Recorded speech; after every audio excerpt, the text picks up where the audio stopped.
ಅಪಹಸ್ತ ಮತ್ತು ಅಪಹಸ್ತಿತ ಶಬ್ದದ ಬಗ್ಗೆ ಸ್ವಲ್ಪ ಈಗ ಪರಿಚಯ ಮಾಡಿಕೊಳ್ಳೋಣ.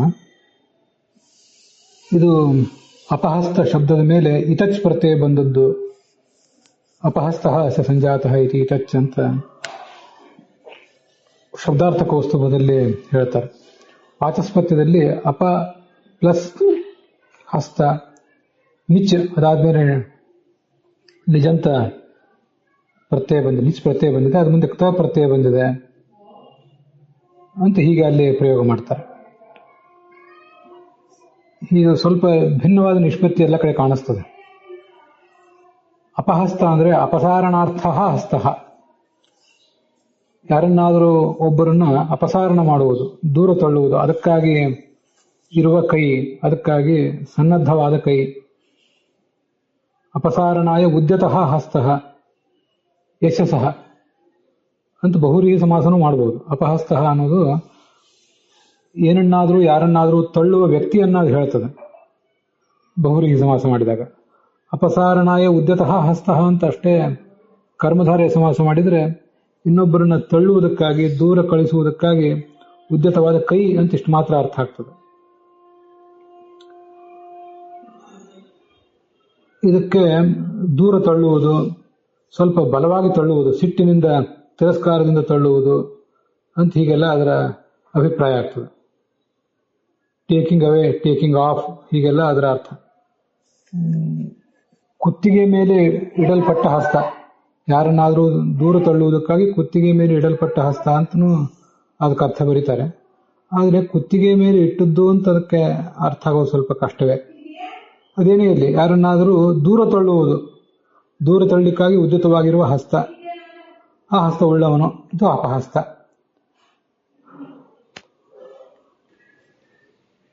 ಥ್ರೋಯಿಂಗ್ ಅವೇ ಇತ್ಯಾದಿ ಉದಾಹರಣೆಗಳನ್ನ ಅದಕ್ಕೆ ಹೇಳ್ತಾರೆ,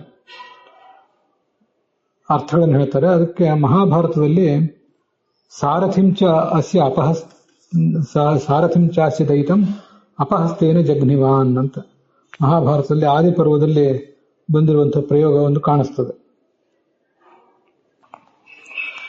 ಅದು ವನಪರ್ವದಲ್ಲಿ 12ನೇ ಅಧ್ಯಾಯದಲ್ಲಿ 85ನೇ ಶ್ಲೋಕ ಬಂದಿದೆ. ಭೀಮಸೇನನಿಗೆ ಹಿಂದೆ ದುರ್ಯೋಧನಾದಿಗಳು ವಿಷ ಇಕ್ಕಿ ಗಂಗೆಯ ಮಡುವಿನಲ್ಲಿ ಬೀಳಿಸಿದಾಗ ಆಗ ಎಚ್ಚರಗೊಂಡ ಭೀಮಸೇನ ಆ ಸರ್ಪಗಳನ್ನೆಲ್ಲ ಹೊಡೆದು ಓಡಿಸಿ ಆ ದುರ್ಯೋಧನನ ಸಾರಥಿಯನ್ನು ಅಪಹಸ್ತೇನ ಜಗ್ನಿವಾನ್. ಅಪಹಸ್ತ ಅಂದ್ರೆ ಆ ಸಾರಥಿಯನ್ನು ಕೊಲ್ಲಿಕ್ಕೆ ಅಥವಾ ಹೊಡೆದು ಓಡಿಸ್ಲಿಕ್ಕೆ ಎತ್ತಿದ ಕೈ, ಆ ಕೈಯಿಂದನೇ ಜಗ್ನಿವಾನ್ ಕೊಂದು ಹಾಕಿದ.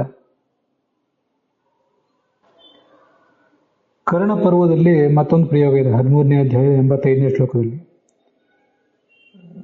ಶೈನೇಯ ಅಂತಿದೆ, ಸಾತ್ಯಕಿ ಇದ್ದಿರಬೇಕು. ಆ ಶೈನೇಯ ಯುದ್ಧದಲ್ಲಿ ಅಪಹಸ್ತೇನ ಚಿಚ್ಛೇದ, ಕೇಕಯ ರಾಜನನ್ನು ಆ ಸಾತ್ಯಕಿ ಅಪಹಸ್ತದಿಂದ ಕತ್ತರಿಸಿ ಒಗೆದ ಅಂತ ಹೀಗೆ ಪ್ರಯೋಗ ಇದೆ.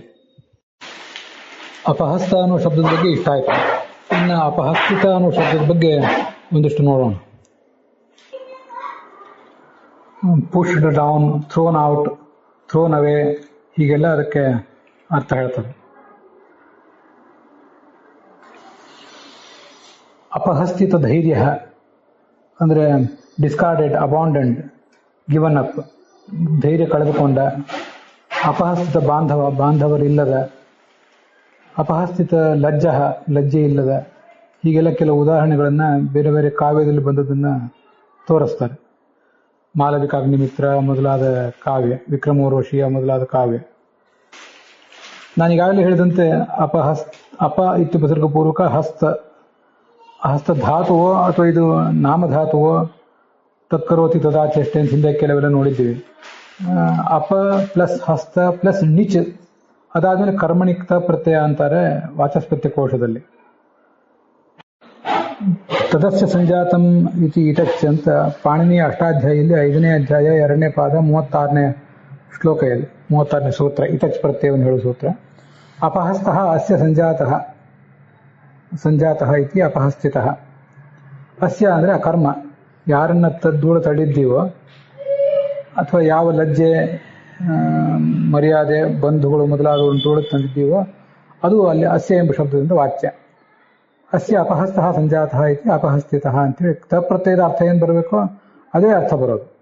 ತಿರಸ್ಕರಿಸಲ್ಪಟ್ಟ, ಅಪಮಾನಗೊಳಿಸಲ್ಪಟ್ಟ ಅಂತ ಹೀಗೆಲ್ಲ ಅದಕ್ಕೆ ಅರ್ಥಗಳಾಗ್ತವೆ.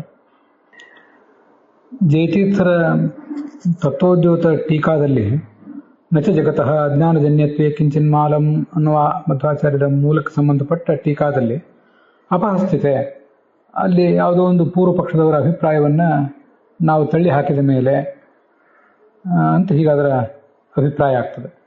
ತಸ್ಮಿನ್ ಅಭಿಪ್ರಾಯೇ ತಸ್ಮಿನ್ ಮತೆ ಸಿದ್ಧಾಂತೆ ಅಪಹಸ್ಥಿತೆ ಸತಿ ಅಸ್ಮಾಕ ಅಭಿಪ್ರಾಯ ಏವಂ ಪ್ರವರ್ತತೆ ಅಂತ ಹೀಗಾದರ ಒಟ್ಟಾರೆ ತಾತ್ಪರ್ಯ ಕಾಣಿಸ್ತದೆ. ಹೀಗೆ ಅಪಹಸ್ಥಿತ ಅನ್ನೋ ಶಬ್ದವನ್ನು ನಾವು ತಗೊಂಡಿದ್ದೀವಿ.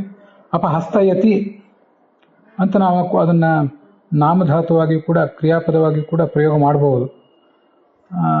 ಅಪ ಪ್ಲಸ್ ಹಸ್ತ ಪ್ಲಸ್ ನಿಚ್ ಪ್ಲಸ್ ಅಂತ ಇಟ್ಕೊಂಡಾಗ ಕ್ರಿಯಾಪದವಾಗಿಯೂ ನಾವು ಅದನ್ನು ಪ್ರಯೋಗ ಮಾಡಬಹುದು.